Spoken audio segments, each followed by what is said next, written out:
Hey, this is Dave from MetalEpidemic.com. Thank you for checking out our YouTube video. Please feel free to hit the subscribe button below if you like this type of content, and we hope you enjoy the review.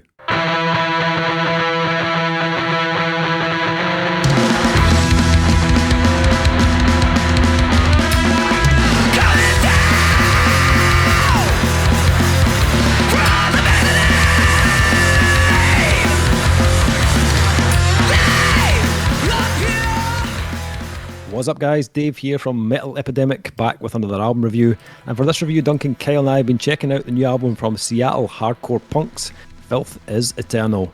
The band's new album, Love Is a Lie, Filth Is Eternal, will be released on August 27th via Church Road Records. So, previously called Fucked and Bound, Filth Is Eternal. This is the name of my favourite rom-com. On Pornhub, like. Yes, that's my. In fact, those are the two tags that I put in the search engine: fucked and or bound. See if you can get them both together, shoot off like a fucking rocket. Oh Jesus Christ! Surely they've got the order of that band name wrong. You do the binding first, no? You do it if you're a serial killer, right? Kyle, you've overthought this. Filth Is Eternal. I've overthought this. You're talking about finding the movie on. Yeah, Kyle. Filth Is Eternal, about to drop their second full-length album. The band is comprised of vocalist Lisa Mungo, also of He Whose Ox Is Gored and former tour member of Daughters, guitarist Brian McClelland from He Whose Ox Is Gored, bassist Rad Davis from Skeletor, Cages and former touring member of Cattle Decapitation, and drummer Matthew Chandler of Reburied. On the name change, vocalist Lisa Mungo said, "I've always believed that a transformative moment would hit during the lifespan of this outfit, but relegated these notions to the future tense. However, our collective experience over the past 12 months made it clear that the moment was presenting itself now." It's a very nice way of saying if we change the name to something that doesn't have the word fucked in it, it's easier to get into magazines and on posters. Maybe. The album is 12 tracks long, just under 20 minutes in length. Oh yes, it's a phone call I'll take, Dave. I'm not 100% sure who produced the album. I know they released a single back in May that was done with a guy called Robert Cheek. But that track isn't on the album, but this sounds very similar, so I wouldn't be surprised if the album was done with him. Whoever produced this album, we need to be doing like a Kickstarter or something and getting him a really expensive bottle of alcohol, because the production on this is the fucking tits, man. Yep. Okay, so Filth Is Eternal, I hadn't heard of the band even before the name change. So I did go and check out their last album, Suffrage, before checking this one out, just to kind of get an idea of where they came from before this album. And I can see why they've signed to Church Road Records. They do fit with a lot of the kind of some of the bands on their roster, bands like Cruelty that we've just reviewed recently, Svalbard and Palm Reader or Harriet. They don't necessarily sound identical to those bands, but they have a very similar kind of visceral type approach to their sound. And I suppose visceral is a kind of good word to describe this band. Although they probably lean more into a more kind of old school kind of hardcore punk vibe than some of those bands mentioned, they still very much have that kind of chaotic, straight for the jugular type attack. And that first album was definitely kind of all about that. For the majority of the album, it was a short, kind of sharp release that didn't really let up at all. This time around, though, they've definitely kind of shaped their sound a little more. This isn't just a kind of repeat of that last album. It's clearly the same band, obviously, but with the name change has also kind of also brought some new sounds and kind of ideas into the fold. The first thing that kind of stood out for me was on this one that there was a definite variety of tempos and kind of rhythmic changes on this one. While like Suffrage was kind of more kind of hell for leather, this time they've kind of controlled a bit of that pace in areas, and it gives the track more of a kind of a lot of the tracks more of a kind of identity, in my opinion. Tracks like Private Room or Deeper Void, they still hit you like a punch to the throat, but that kind of addition of the more kind of mid-paced kind of tempo or groove made it far more memorable for me. You've also got an injection of some like more kind of murkier, kind of sludge punk kind of tones on this release, which in my opinion is a great addition on tracks like Wig Splitter, which is a phenomenal name for a track. But it's kind of what I would imagine if the Descendants started a sludge band. Just the whole kind of tone they've got going on there. Then you've got like slower, kind of more kind of pummeling moments on tracks like The Ritual, where they really kind of start to ramp up the heaviness. But they haven't abandoned the roots at all. If you were a fan of this band's kind of old material, then you need not worry. There's still plenty of that kind of D-beat kind of style scattered amongst this album. And most of the tracks on this are like under 2 minutes, so nothing really gets a chance to become repetitive or monotonous. I like the fact that these tracks, they don't overstay their welcome. They get in, they tear it up, and then they just move on to the next one. Probably one of the most impressive features for me on this release was vocalist Lisa Mungo. Her presence is really felt on this release from the get-go. The texture of her voice is like, it's really raspy and really abrasive. Some of those screams on like tracks like The Dog, it really intense and like full of like hostility. Reminded me at times of Tari B, believe it or not, from like kind of back in the days of like My Ruin or Manhole. Like their tone, the screaming tone, was a little similar at times.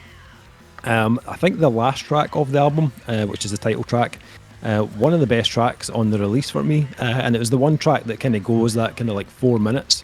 I think it kind of hears the band pull back just a little, and Lisa gets to go a little bit more kind of tonal with her screams, and deliver something with more of a kind of melodic hook, I suppose. I really enjoyed that, but I think it works so well because they don't kind of overdo it with that type of material earlier in the album. You know, they've paced it out really well, in my opinion. Production is exactly what you'd want from an album like this. It is hostile, like it's very natural. It's not overly polished in the slightest. It's a little bit nostalgic sounding in places. It's great to hear the bass sitting really kind of thick in the mix, like a lot of the kind of old hardcore punk releases. Drums are nice and punchy, and the vocals just kind of rip through it all. No complaints from me on that side of things. What about you guys? What did you guys make of this? Duncan, what did you think? Hey, I love this. Like, unashamedly love this. And let me tell you for why, Dave. I don't know why. First thing, and you kind of touched it.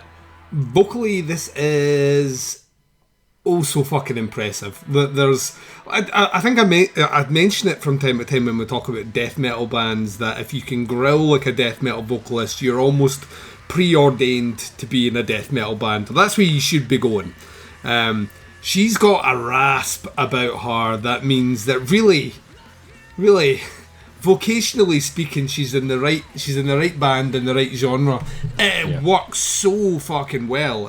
I mean, it hits you, and there are moments where, like, I could feel the hairs in the back of my neck stand up because she was hitting a particular scream, and it was getting shivers, man. It was absolutely brilliant, and it's just full on. It's like there's no giving it at all, and the whole band actually is just full on. At times reminded me quite a bit of early Cancer Bats.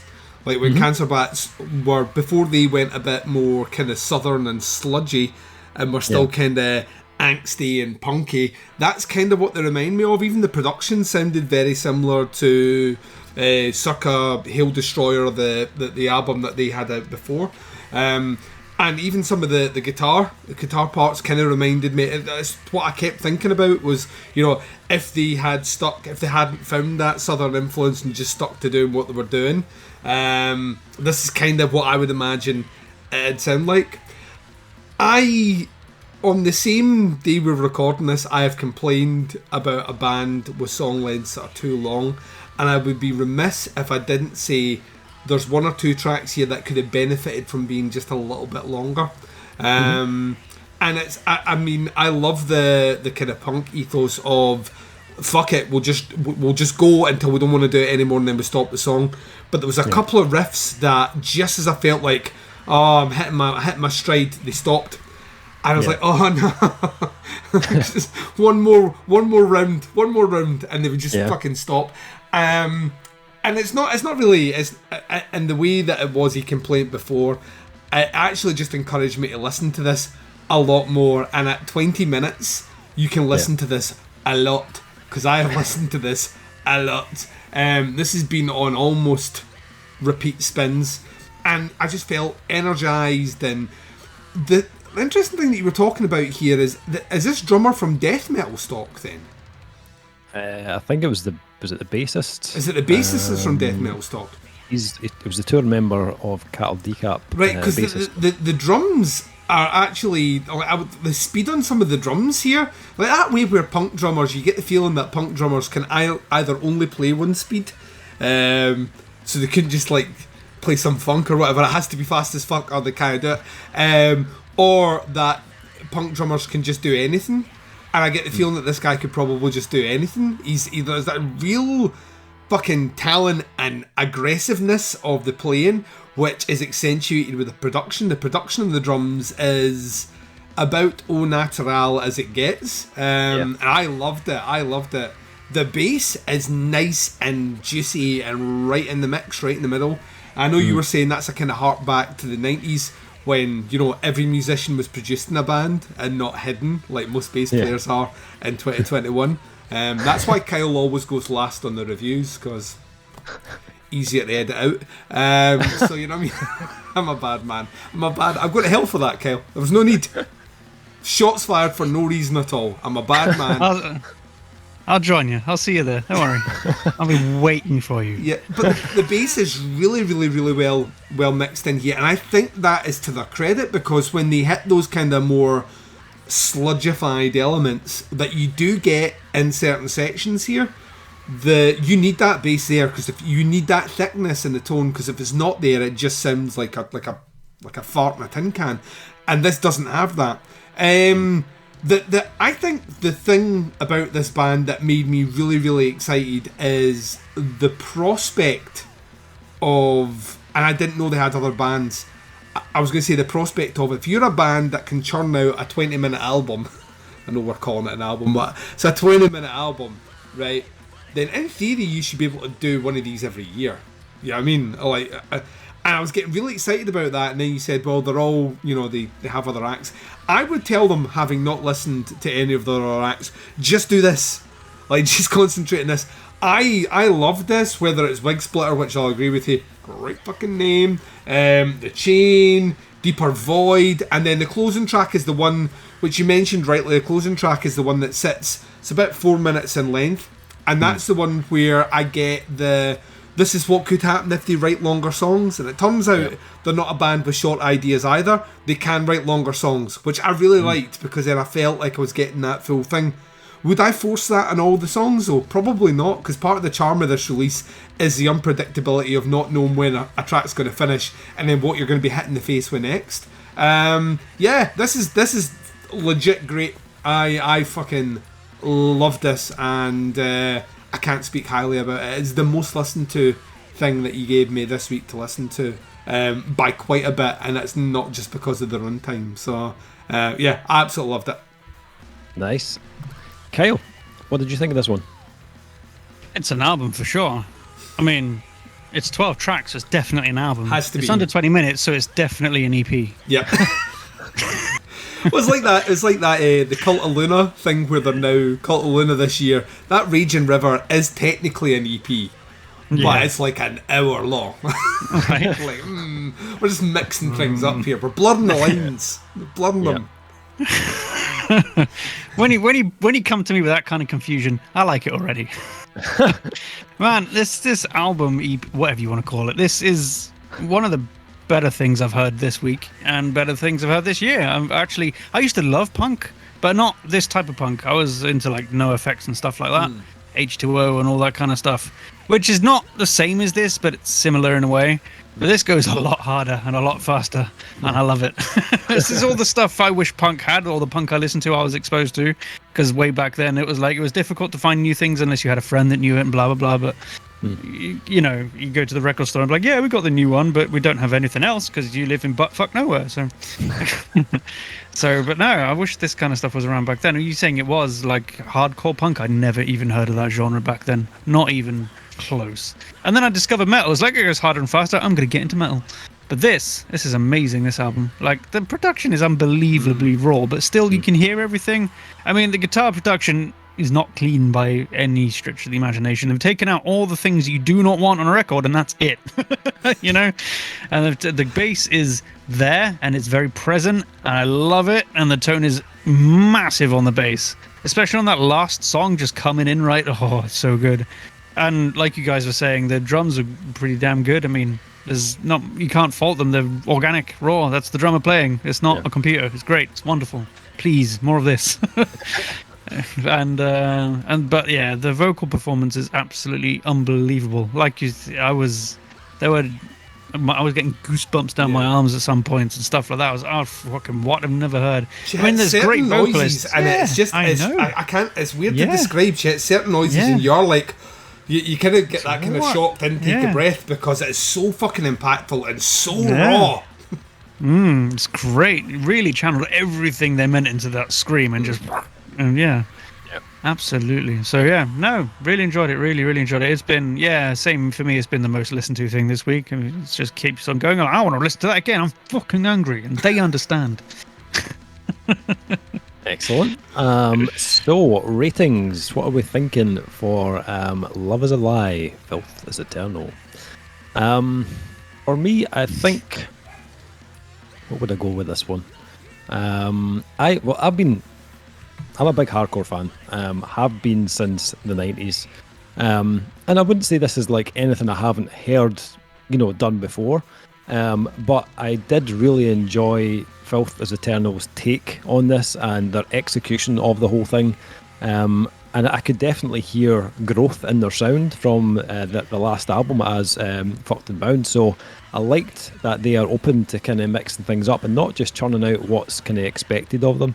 It is a really easy listen. It's 20 minutes long. It's easy to stick on and just stick on repeat as well. I'd probably go 4 out of 5 on this one. Yeah, I really enjoyed it. Duncan, what are you thinking? Oh, I'm coming higher than you, Dave. This is a 4.5. This is damn near. This is damn near a 5. I mean, it's so close to being a 5 for me. And like I said, the only thing that kind of knocks it down just that tiny little bit is there's a couple of songs where I'm like that. I would have just played that riff again, even 1 or 2 more times, even 1 or 2 more. That's literally my only complaint. It's something I would have done, not what the band would have done.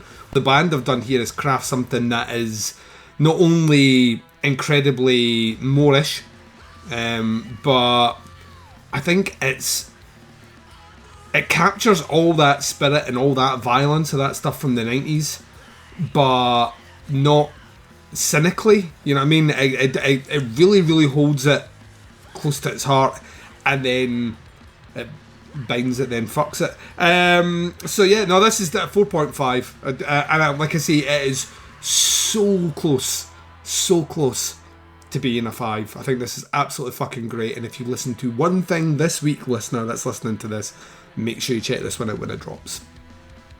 Excellent. Kyle? I'm going to have to be 0.5 off you, Duncan, sorry. You're 5 going out to of 5 from me. Yeah. Oh, first time this year! First time! I loved it. It's great. Just listen to it. Just get into it. Nice. 5 I'm so fucking Kyle. angry. Excellent.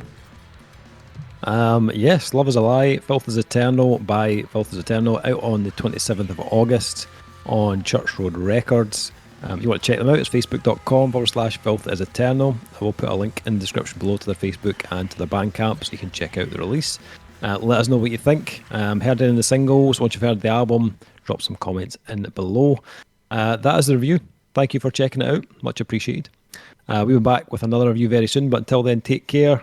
Speak to you soon. Bye, everyone. Bye.